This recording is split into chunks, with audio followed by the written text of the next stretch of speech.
we didn't fully appreciate what we were entering into at all.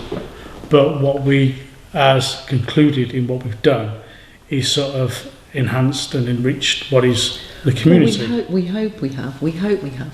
So one of the things we had to do as part of the package was we had to agree to build the road, didn't we? All right, we've got services and infrastructure coming through, but we had to make good the road. It's been derelict for 15 years, probably 20 years.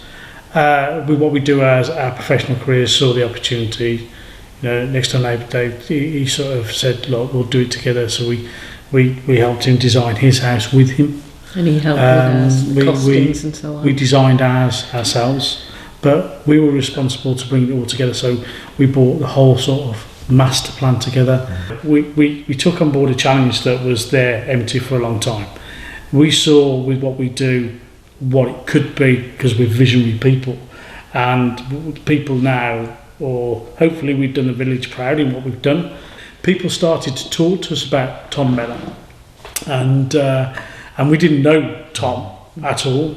We just understood that he left a complete legacy with him. We thought it was only right that we would name this Mellor Barn after Tom Mellor to pay homage to him. Well, I think to be fair, I think this is true to say, if you were sort of not in the building trade like we are, you'd probably be terrified and think, no, I'm not touching it.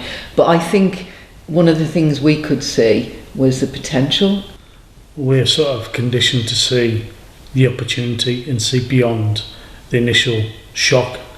I remember bringing my business partner here. We were going up the A38 somewhere north to see a client, and we diverted to here, and I said, look, we've been embarking on this venture, park down the bottom of the thing, and he said, you must be on the luff.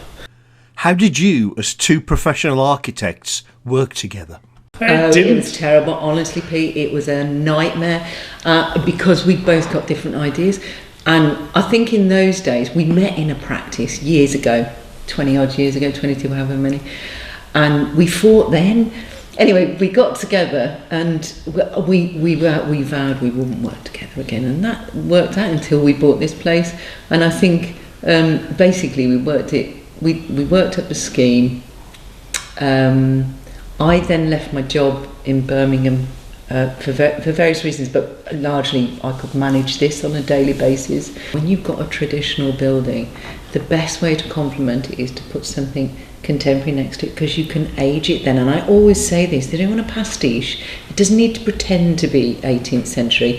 It needs to highlight it. And what do you think Tom would think about it? I don't know, I do think that. We do think that. Can we say, where do I put my ladies? He probably, I don't know what you think. Legacy for us is not only what we've done here for us, our kids, changing bit of the contours, the landscape of the village, adding to it, hopefully. We've met people in the village as a result of being here, even if it's just locally, just people, taking an interest, and that's great. And there have been some lovely people, lovely comments, and people have been fabulous. We become the next custodians of the villagers, and we leave our imprint, and it then goes on and on and on, really. Yeah.